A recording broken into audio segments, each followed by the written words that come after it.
Так, достор, видеонун башында бир аз көңүлүңөрдү бура кетейин. Баягы силер айтып жүргөн беканы эле кайра чыгара берет экенсиң, беканы эле айта берет экенсиң дегенде, менде акыркы күндөрү аябай көп сурап атат. Күнүгө жок дегенде 2-3 адам чалып, ошо беканы сурап атышат. Ошо номерин таппай калдык, кайсы видеода айттың эле, видеонун арасынан таппай атабыз, номерин берип койчу деп блокировка болгондор көбөйүп атыптыр. Комфорт плюс тарифинде. Ошондуктан дагы бир жолу айта кетейин. Экранда көрүп турган номерге чалсаңыздар, бека деген өзүм меним. Комфорт плюс тарифинде, блокировка болуп калган болсоңуздар, блокировкадан чыгарып берет. 6 айгабы, канча убакытка айырмасы жок. Жана ошондой эле комфорт плюс тарифине тесттен өтө албай жатсаңыздар, тесттен өтүп тарифти ачып берет силерге. Жана ошондой эле детский тарифти да кошо албай жатсаңар, андан да тесттен өтө албай жатсаңар, ал жагынан да кайрылсаңар болот. Экранда номерин көрүп турасыңар. Ошондуктан видеону сактап коюңуздар, группалар менен бөлүшүп коюңуздар. Кимден ким ушундай проблема болуп жүргөн болсо, мынакей силерге бекага чалыңыздар, айтыңыздар, силерге жардамын берет. Так, 1926 рубль 10 минута. Первая Бредская. Бул белорусский вокзал. Saat 6-dan 35 минута. Ассаламу алейкум достор, ассаламу алейкум туугандар, кандайсыздар? Бүгүн 6-чы күн, канчанчы 19-чу октябрь болду достор. Өткөнкү смена тарткандан бери ровно 1 жума өтүптүр арадан. Ар дайым тартып аткан сайын айтам, мындан кийин тез-тезден чыгарып турам, тез-тезден тартып турам деп. Бирок тарта албай калып атам. Жумуш анча эмес, ошого жараша настроение да жок, аркы берки баардык нерсени тартып бергенге. И жаңы жаңылыктардагы жаңы баягы мен видеолорумду көрүп жүргөндөр билет болуш керек, то что мен ар бир видео чыгарган сайын бир керектүү бир маалыматтарды чыгарып, ошого бир кошуп камтып кетеримдичи. Жөн эле бир сменаны чыгарып, жөн эле бир иштеп атканын чыгара бербейм. Ошого бир жаңы бир жаңылыктардан кошуп чыгарайын десем, эч кандай деле жаңылык жок. Бүгүн смена чыгарып берейин дедим, анткени сменаны күткөндөр дагы бар, жумушту карап байкап тургандар, жумуш жөнүндө кандай болуп атат, ошол жөнүндө карап тургандар да бар, ошон үчүн ушундай. Биринчи заказым болду. Чыккандан бери саат 6-да, почти 6-да ровно линияга чыккан болчумун. Бүгүнкү сменада ошол только жумуш жөнүндө, жумуш кандай болуп атат, ошону көрсөтүп бермекчимин достор. Балким жумуштун жүрүшүндө бир жаңылыктар болуп калат, ошол жөнүндө айтып берем эстегенде. Ошол парк жөнүндө айта кетсем, паркты билесиңер, көрүп жүрөсүңөр. Мен Альфа парк менен иштейм. Ошон үчүн кимден ким жакшы парк издеп жүргөн болсо, ишеничтүү парк издеп жүргөн болсо, чтоб дальнейшем вывод жөнүндө жана ошондой эле бир проблема жаралбасын десеңиздер, мен силерге өзүм иштеп жүргөн, өзүм жакшы тааныган Альфа таксопаркын сунуштайм достор. Альфа таксопаркында любой тарифке кошулуп иштесеңиздер болот. Пеший курьерден баштап, доставка, там грузовой, там еще эконом, комфорт плюс, бизнес, бүт тарифтерге кошулуп иштесеңер болот. Парктын комиссиясы болгону 2%. Эгер парковый самозанятый болуп иштесеңиздер 1%. Ушул парк менен иштеше турган болсоңуздар, путевой лист бекер берилет. Жана ошондой эле вывод боюнча күнү түнү эч кандай проблемасы жок, чечип алсаңар болот достор. Ошол достор, бүгүн видеону аягына чейин көрүп туруңуздар. Обычно негизи таксисттер будний күнү таң атпай чыкчу эле. Меники тескерисинче болду бүгүн. 6-чы күнү таң атпай 6-да линияга чыктым.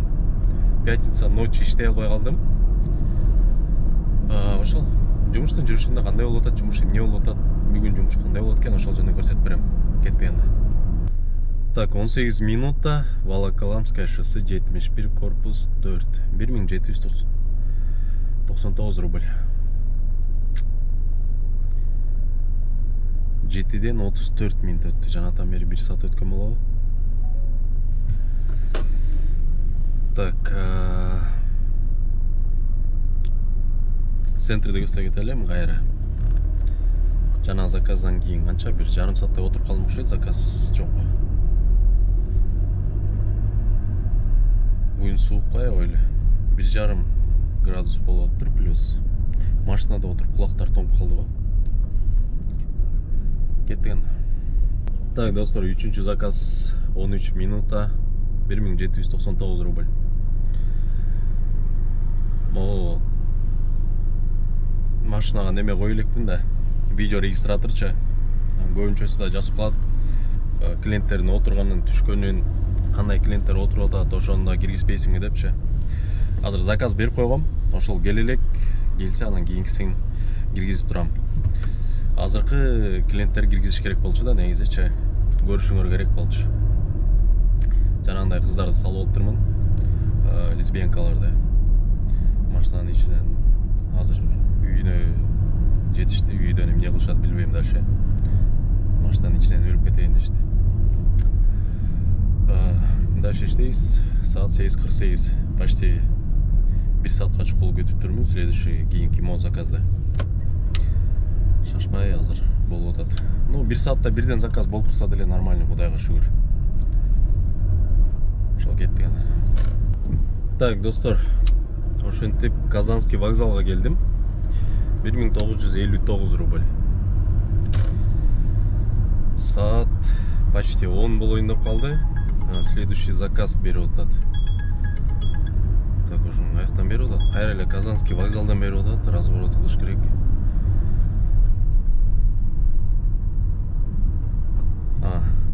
Гостиницадан берип атыптыр. Так, бара турчу жери Измайловское шоссе. Измайловскийден дальше уже бизге немеге заказ керек болуп атат, мага Домодедового.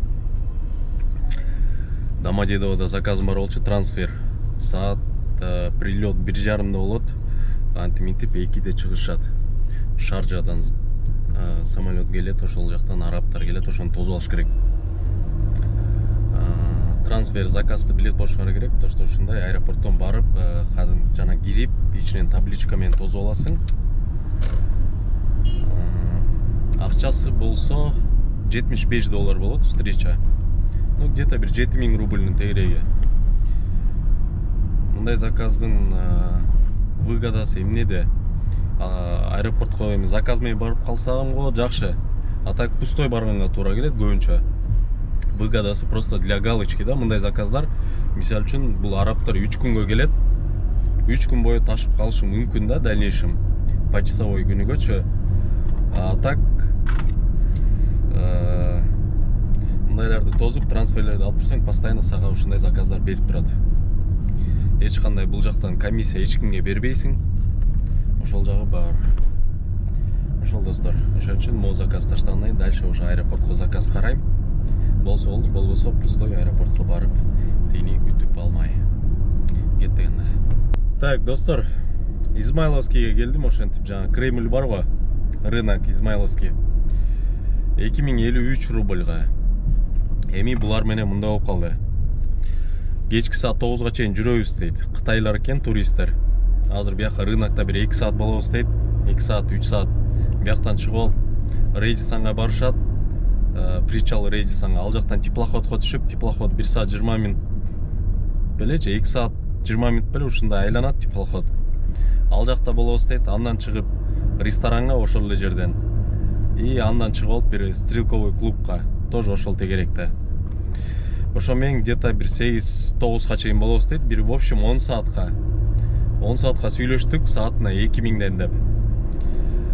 Вот. Жана аэропортко барыш керек деп атпадым беле, аэропортко заказ алып алгам деп. Эми ошого башым катып атат. Аны кандай кылам депчи. Аны азыр башка өзүбүздүн эле коллегалардан бирөө менен сүйлөшүп, заказды ошолорго бериш керек болуп атат. Чем аэропортко барып, ал жактан азыр мен барып 2 саат ал жактан күтүп, кайра обратно келген бир 5 саат убактым кетмек да, бери жагыч. Андан көрө мол заказ выгодно болуп атпайбы? Так что ошондой болуп калды. Ошо менен кечки саат где-то бир 9дарга чейин ошол заказ менен болом, андан кийин анан дальше жумушту улантабыз. Азыр бул жакта мо Альфа Гамманын аркасында неме барго? 5 бармак чайкана, ошол жерге кирип, тегилер базар кыдырып чыкчак, мен кирип тамак ичип, обед кылып чыгайын. Ошондой. Так, достор, жанагы жакта отурам да эле. 3 саат өттү уже жана келгенден бери. Саат 1:30 болду. 10:30да келгенбиз бул жака. Чыга элек до сих пор. Ичинде айланып жүрөт окшойт. Бул жакты билет болушуңар керек. Барыңар эле. Мындай жер бар го. Кремльдин копиясы. Ичине ушун такыр кирип көрбөп турмун. Канча жолу ушундай келем. Бир шашпай келип ичин аралап кыдырып чыгыш керек. Негизичи ич аябай кооздойт. Свадьба болобу, туристтер баардыгы ушул жакка келишет. Бул жак болсо билесиңер. Мында гамма турат, дельта, гамма. Ар жагында альфа турат. Ар жагында